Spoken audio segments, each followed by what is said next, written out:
Ceux qui étaient à l'écoute hier, on vous présentait un reportage sur 2 escortes qui s'inquiètent du prochain encadrement juridique autour de la prostitution suite au jugement de la Cour suprême avant Noël. Donc, il y a un débat au Canada qui a été lancé il y a quelques semaines. Deuxième volet ce soir de notre dossier. On vous propose une incursion dans l'univers des salons de massage érotique. On en compte plus de 200 à Montréal et c'est en forte expansion. Des salons que le maire Coderre voudrait bien fermer. C'était une, d'ailleurs, de ses promesses électorales. Mais ce n'est pas si simple comme nous l'explique en reportage d'abord Émilie Dubreuil.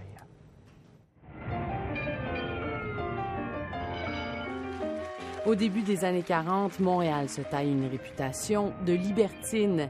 Maisons closes et bordels de luxe font de la ville la destination chaude du continent. Autour de 1945, il y en avait peut-être une centaine de maisons closes à Montréal.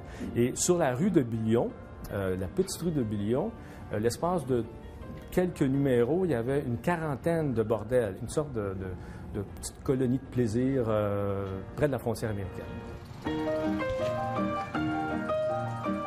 60 ans plus tard, la métropole a toujours cette réputation de ville à la cuisse légère. Montréal est reconnue comme étant la capitale du sexe en Amérique du Nord. Ce n'est donc pas pour rien que ce propriétaire de salon de massage érotique a nommé son établissement La Montréalaise. On cherchait un nom qui donnait un petit cachet et en même temps, on adore la ville de Montréal. Le nouveau maire de Montréal, lui, n'est pas aussi enthousiaste à faire rimer Montréal avec mœurs légères. C'est pas style de métropole qu'on veut être, hein? Non. Dès son élection, Denis Coderre annonçait ses couleurs. Ça va être un dossier prioritaire. Trop de salons de massage à Montréal, plus de 200 dans les 19 arrondissements. Surtout des descentes de police cet automne dans certains établissements ont donné froid dans le dos. Il y a de l'exploitation sexuelle de mineurs. Il y a des victimes. Il y a des gens vulnérables qui sont laissés à eux-mêmes puis qui sont victimes de ces rapaces-là. Donc, mon rôle comme maire de Montréal, c'est de dire, s'il y a des gens qui, à mauvais escient, ont pris un permis pour faire cette exploitation-là, on doit le retirer. Les permis qu'ont les salons sont enregistrés dans la catégorie soins personnels. Ce sont les arrondissements qui les donnent. Le premier objectif du maire est donc d'unifier la politique de délivrance de ces permis. Et puis, après, envoyer des inspecteurs dans les salons pour s'assurer que soins personnels ne veut pas dire, en fait, soins sexuels. Si on récupère le permis, il n'y a plus de droit d'exploitation. Denis Coderre n'est pas le premier à vouloir assainir la ville. Au début des années 50, les pressions des groupes catholiques vont mener au grand ménage mené par l'avocat Pacifique Plante et le futur maire, Jean Drapeau. Tout ça va arriver parce qu'on a eu un crime qui a été commis en pleine rue, un propriétaire de maison de jeu qui a été abattu. Et il y a aussi les ligues du Sacré-Cœur, Ligue de moralité, qui commencent à explorer un peu le red light et se dire, écoutez, ce qu'on voit là, il y a des jeunes filles de 13 à 17 ans qui se prostituent, les conditions de vie sont épouvantables. Évidemment, c'est un regard très moralisateur. On va donc arrêter Madame et tenancière de maison close. Les filles vont se retrouver alors sur le trottoir. Nous avons donné rendez-vous à Maya, au Centre d'histoire de Montréal, qui consacre une exposition à cette époque. Dans ce décor de bordel des années 40, la jeune femme qui a 10 ans d'expérience comme masseuse érotique croit que le maire devrait s'inspirer de cette leçon d'histoire. Fermer des salons de massage, ça peut protéger certaines femmes, mais en mettre d'autres en danger. De travailler dans un salon de massage, c'est d'avoir une réceptionniste qui est là sur place. C'est d'avoir des caméras qui peuvent prendre un visage ou du moins la silhouette de la personne. C'est d'autres filles qui sont là sur place. Donc, le risque d'être victime de violence est grandement diminué. Et Maya insiste, si tout n'est pas rose dans les salons de Montréal, l'esclavage sexuel et les mineurs demeurent un phénomène marginal qui se déroule surtout dans les salons clandestins. Dans combien de salons vous avez travaillé? Au moins une quinzaine. Quinzaine de salons de Montréal, vous n'avez jamais vu de mineurs? Jamais. Jamais vu de femmes exploitées? Jamais. Jamais? Jamais. Jamais? Jamais. Audrey a travaillé dans 7 salons. J'ai jamais vu personne qui était forcée de faire ce métier-là. Le pire que j'ai vu, c'est des filles qui donnent leur argent à leur chum. Il peut y avoir des épisodes qui sont un petit peu moins le fun. C'est sûr qu'on choisit pas toujours nos clients, mais en général, on a du très bon monde. Difficile donc, dans ce monde glauque, de séparer le bon grain de l'ivraie, tant moralement que légalement. L'administration Coderre songerait aussi à circonscrire les commerces liés à l'érotisme au centre de la ville. Mais Yannick, de la Montréalaise, entend bien essayer de faire fléchir la ville. Je trouve que la ville, ou en fait n'importe quelle autorité, aurait d'autres chats à fouetter, d'autres dossiers plus importants que de s'attaquer à des adultes consentants qui s'amusent entre quatre murs. Ce n'est donc pas demain la veille que la Montréal libertine deviendra métropole de vertu. Pour poursuivre la discussion, on va aller voir deux personnes qui connaissent bien le sujet. François Croteau, vous êtes maire de l'arrondissement Rosemont-la-Petite-Patrie, donc il y a un certain nombre de salons de massage érotique dans votre arrondissement. Et puis, Sandrine Ritchie, vous êtes enseignante au département de sociologie de l'UQAM. Vous avez écrit une étude, La traite des femmes à des fins d'exploitation sexuelle. Madame Ritchie, je veux vous entendre d'abord, parce que le monsieur dans le reportage disait ce que fait des adultes consentants dans une pièce fermée, ça ne nous regarde pas. Mais encore une fois, faut-il que les femmes ne soient pas forcées de faire ça? Et ce qui n'est pas évident partout, là. Non, c'est pas du tout évident. Et la question du consentement, encore faudrait-il s'entendre sur ce que ça veut dire consentir. Est-ce qu'on peut consentir à la prostitution? Est-ce qu'on peut consentir à l'exploitation sexuelle?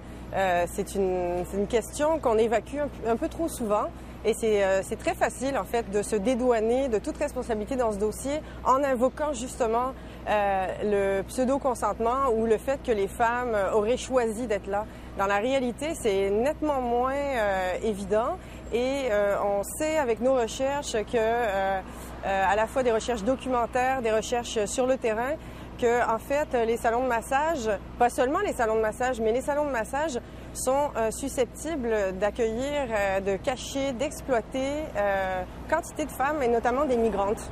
Bien justement, j'ai les chiffres avec moi. Dans le quartier Côte-des-Neiges, il y a 34 salons. C'est l'arrondissement où il y en a le plus. Il y en a 260 sur l'île de Montréal, en fait dans la ville de Montréal, dans les arrondissements. Dans Côte-des-Neiges, on nous dit qu'il y a beaucoup de Chinoises, de Russes, de gens qui viennent d'Europe de l'Est, d'Asie, des femmes qui n'ont plus de passeport et qui sont obligées de faire ça. Est-ce qu'on peut moralement laisser ces choses-là aller? Madame Ritchie, puis ensuite, je vais vous écouter, M. Croteau.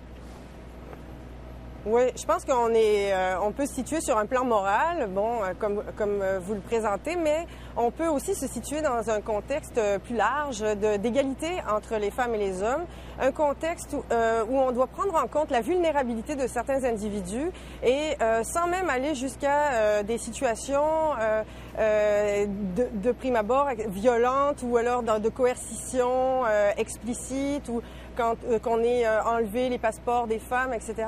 Il y a dans ces lieux des situations qui traduisent une exploitation économique et sexuelle évidente. Et c'est un problème auquel on doit s'attaquer du point de vue des droits, du point de vue des droits humains de ces personnes-là. Et pas d'un point de vue moral ou puritain ou quoi que ce soit. On est vraiment dans une question de droit et en l'occurrence de droit entre les femmes et les hommes aussi. C'est ça. Mais quand je parlais de la moralité, je pensais aux femmes et au sort qu'on leur réserve. Monsieur Croteau, comme maire d'arrondissement, si je vous pose directement la question, est-ce qu'on devrait fermer, comme le dit le maire Coderre, ou ce n'est pas si simple que ça? Qu'est-ce que vous répondez? Écoutez, c'est facile d'arriver et dire simplement comme ça, il suffit de rentrer dans le salon de massage, constater et le fermer. Il faut savoir, il faut connaître la problématique exacte de ce qu'on vit sur le terrain. Ce n'est pas d'hier qu'on s'attarde au problème. Il faut travailler avec les intervenants du milieu, avec les policiers. Quand on émet un certificat d'occupation commerciale, la personne qui vient demander ce certificat le fait souvent de bonne foi ou non, parce qu'il y a des personnes qui pratiquent ce métier de façon légale et légitime. Et on émet un certificat. Il faut démontrer que la pratique qui est opérée dans le commerce est illégale. Et pour ça, il faut aller le constater. C'est facile de regarder un commerce de l'extérieur avec l'enseigne. On peut, par présomption, se dire il y a probablement des choses illicites qui se passent derrière les portes closes. Encore faut-il le prouver. Et on ne peut pas, par présomption, simplement retirer un certificat commercial. Il faut le prouver. Il faut monter un dossier. Il faut demander donc une injonction à la Cour pour pouvoir fermer aussi le commerce. Alors, c'est très complexe de pouvoir procéder ainsi. Ce n'est pas aussi facile. Et entre vous et moi, c'est clair qu'ils ne vont pas s'afficher aussi clairement, sinon ça serait beaucoup trop facile de les prendre sur le fait. Alors ce n'est pas simple de simplement ouvrir la porte du commerce et constater.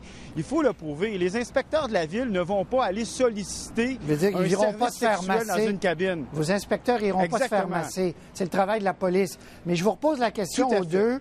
En conclusion, Mme Ritchie et M. Croteau ensuite. Alors, qu'est-ce qu'on fait? Parce que je le disais, le nombre de ce genre de salons érotiques augmente de façon très rapide à Montréal. Est-ce qu'il n'y a pas de limite, là? Madame Ritchie, qu'est-ce qu'on fait concrètement? Je pense que M. Croteau a raison, ce n'est pas aussi simple que de fermer les salons de massage. Je pense qu'il y a ce qui est sur la table, c'est de questionner l'attribution des permis. C'est de questionner aussi le fait que, par exemple, on pourrait dire peut ouvrir un salon de massage quelqu'un qui a un permis patenté là, de massothérapie, parce qu'il y a des gens qui font ça de manière légitime et il y en a qui font ça de manière illégitime, donc d'exercer un plus grand contrôle. Mais du point de vue des permis, du point de vue par exemple, l'appartenance à un ordre professionnel de massothérapeute. Mais ceci étant dit, à part ça, si on ne s'intéresse à la prostitution ou à la traite des fins d'exploitation sexuelle uniquement sous l'angle des permis pour des salons de massage, c'est une goutte dans l'océan. Il faut s'attarder aussi aux motivations derrière ce genre d'initiative-là. Est-ce que ça vise à stigmatiser encore davantage les femmes? Est-ce qu'on va s'intéresser au fait qu'elles ont des statuts, par exemple, en termes d'immigration qui sont précaires? Est-ce qu'une fois qu'on va fermer les salons de massage, on va renvoyer les femmes dans leur pays pour celles qui viennent de pays étrangers? Il faut qu'il y ait un plan complet, je pense qu'il faut vraiment travailler. Il faut qu'il y ait un plan, une stratégie concertée. Il faut que les corps policiers interviennent avec des lois qui sont pas ambiguës, qui soient claires et que ça se fasse aussi avec les intervenants de terrain dans une perspective d'égalité entre les sexes, dans une perspective de respect des droits humains. Monsieur Croteau, je vous donne le mot de la fin. Donc, c'est pas aussi simple qu'une promesse électorale, là. Tout à fait. Surtout que nous, on ne peut pas légiférer le commerce comme tel. C'est le gouvernement qui peut intervenir pour encadrer une profession, encadrer une pratique professionnelle. On le sait, il y a déjà plus de 35 associations de massothérapeutes. Et pour notre part, notre seul pouvoir, c'est d'émettre ou de retirer un certificat commercial. Alors, on a des avis juridiques d'ailleurs qui nous le confirment. Donc, il faut travailler avec les intervenants du milieu, comme le dit Mme Ritchie, avec le gouvernement, la police, et faire un travail de fond sur comment on doit intervenir. Et le problème le plus important, ce sont les salons de massage illicites, ceux qui n'ont pas de certificat d'occupation. Et ça, pour un arrondissement, c'est difficile de le savoir. La police est au courant par plainte. Alors, c'est très complexe. C'est moins simple qu'il n'en paraît. Il ne faut pas non plus lancer des phrases aussi rapides parce qu'on vient banaliser le problème. Il ne faut pas le banaliser. Il faut s'en occuper sérieusement. François Croteau, je rappelle, vous êtes maire de l'arrondissement de Rosemont, la petite patrie. Merci, Sandrine Ritchie. Merci également à vous, professeur à l'UQAM en sociologie. Merci. Alors, on se reparlera de ça certainement au cours de la prochaine année, parce que le fédéral va aussi penser à une législation et ça aura un impact sur les salons de massage à Montréal. Merci, vous deux. Merci, bonne soirée. Merci.